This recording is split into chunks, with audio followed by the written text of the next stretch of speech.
Muchas gracias. Mis excusas, voy a leer lo que traje preparado. Es algo que he aprendido en el instituto y doy las gracias para mantenerme en el tiempo. El artículo 17 de la Declaración Universal proclamada el 10 de diciembre de 1948 lo recoge en la forma que fue señalada: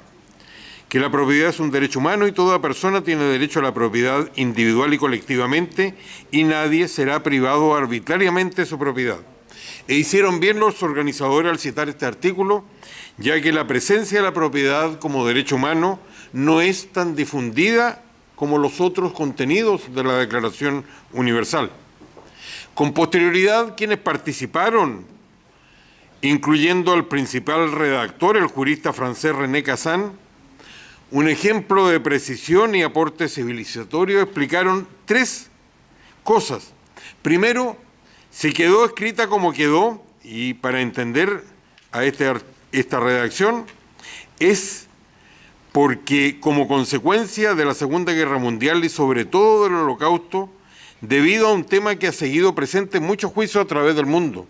la confiscación de propiedades y obras de arte a judíos y a otros grupos tales como homosexuales y gitanos, para enriquecimiento de los oficiales nazis en su gran mayoría. Segundo, el artículo fue redactado así para asegurar su aprobación debido a que el mundo ya había entrado en la Guerra Fría y se necesitaba el concurso soviético, lo que en definitiva tuvo éxito, ya que aceptó la Unión Soviética que nadie podía ser privado arbitrariamente de su propiedad, y así quedó registrado. Y tercero, la concepción de derecho humano todavía era novedosa, tanto que no hubo voto más que para una declaración y no se pudo acceder en ese instante a un instrumento más firme de derecho internacional como es un tratado, pero a todos nos consta que a partir de entonces se inició un movimiento de gran fuerza e importancia, tanta que para mí, y me cuento, es un ejemplo entre quienes han propuesto la necesidad de redactar algo similar en defensa de la democracia por los tiempos que vivimos, que pueda ser enseñado y aprendido en escuelas a través del mundo. Lo que contiene la declaración es recogido también por la Convención Europea de Derechos Humanos, por el artículo 23 de la Declaración Americana, que lo escribe de la siguiente forma: toda persona tiene derecho a la propiedad privada correspondiente a las necesidades esenciales de una vida decorosa que contribuye a mantener la dignidad de la persona y del hogar. Hago presente dos elementos. Mantiene lo dicho en la declaración, que se aplica a toda persona, y al mismo tiempo expande su importancia al señalar que la propiedad privada está relacionada con la dignidad de esta persona. Por su parte, explica el sentido de la vinculación al decir, comillas, toda persona tiene derecho en condiciones de plena igualdad a ser oído públicamente y con justicia por un tribunal independiente e imparcial para la determinación de sus derechos y obligaciones o para que sea examinada cualquier acusación. En otras palabras, en ningún caso se niega la función social de la propiedad, pero nadie puede ser privado arbitrariamente de su propiedad. Además que debe mediar la indemnización correspondiente, algo que con frecuencia aún hoy se olvida en América Latina,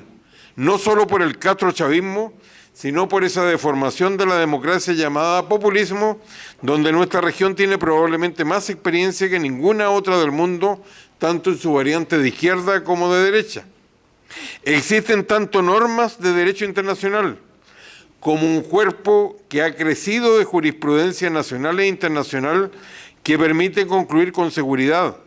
que desde el punto de vista de los derechos humanos, el derecho a la propiedad es el derecho de toda persona para usar, gozar, disfrutar y disponer de sus bienes,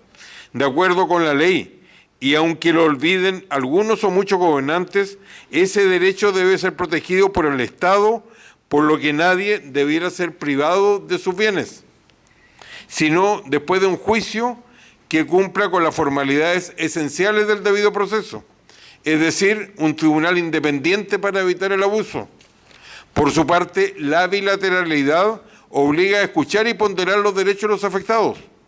Además, se debe probar la necesidad del interés público y debe concurrir una indemnización para que el derecho de los propietarios legítimos pueda ser restringido. En esto ha avanzado la jurisprudencia internacional que es recogida por varios países en este sentido. Y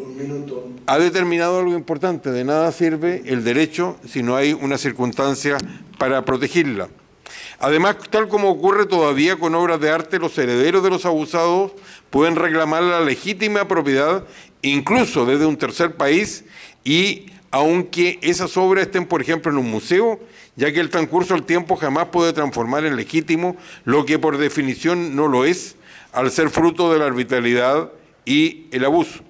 Existe un problema en el sentido que no siempre existe suficiente conciencia en la vida política y en los medios de comunicación respecto a que si el derecho a propiedad es parte del paquete completo de los derechos humanos, es por la razón a la vez simple y poderosa que si no se acepta esta relación con la propiedad, no se puede hablar de un Estado de derecho pleno, y la historia nos muestra que el respeto a la propiedad es un termómetro para apreciar que pueden venir violaciones peores. Y nuestra región muestra tantos ejemplos que una vez que se acepta esa violación, habitualmente han venido otras en otras esferas, sobre todo si la violación es al derecho de propiedad tiene que ver con los medios de comunicación o con los medios materiales de subsistencia, ya que aquello que comienza con los dueños después se extiende a los trabajadores.